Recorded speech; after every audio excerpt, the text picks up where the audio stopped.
Right now and press the bell icon. Never miss an update.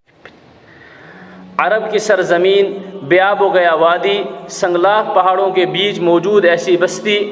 جو ایک طرف اللہ کے گھر خانہ کعبہ کے پڑوس کا شرف رکھتی تھی اور دوسری طرف وہاں کے باشندوں نے اللہ کے اسی گھر توحید کی اماجگاہ خانہ کعبہ کے اندر 360 بت رکھے ہوئے تھے، جس کو ہم مکۃ المکرمہ کے نام سے جانتے ہیں۔ قدرت الہیہ کی حکمت ازلی کے مطابق ان سادہ مزاج لوگوں اور پاکیزہ تختی کے مالک ان امیوں کے بیچ سرور عالم سید ولد آدم محمد مصطفیٰ احمد مجتبیٰ صلی اللہ علیہ وعلی آلہ وصحبہ وبارک وسلم وکرم وشرف کو مشہور قول کے مطابق جو لوگوں کے درمیان ہے 12 ربیع الاول، اور جمہور محدثین اور مؤرخین کے نزدیک راجح قول کے مطابق 8 ربیع الاول مطابق 20 یا 22 اپریل 570 عیسوی مکہ میں رونما ہونے والے ایک عظیم واقعے فیل کے 50 یا 55 روز کے بعد روز دوشنبہ یعنی پیر کے دن صبح صادق، جبکہ رات اپنی تاریکی کو سمیٹ کر الوداع کر رہی تھی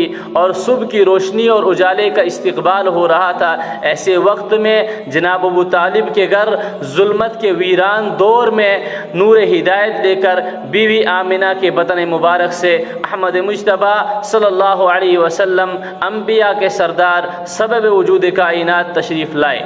جن کی آمد نے کیسر و کسریٰ میں اپنی عظمت کا ڈھنکا بجایا اور کیسر و کسریٰ کے محلوں کے اندر اپنی عظمت کا اعلان کیا، اور جن کے آنے سے بت پرستوں کے بت سرخم ہو کر رہ گئے، اور جن کے آنے سے آتش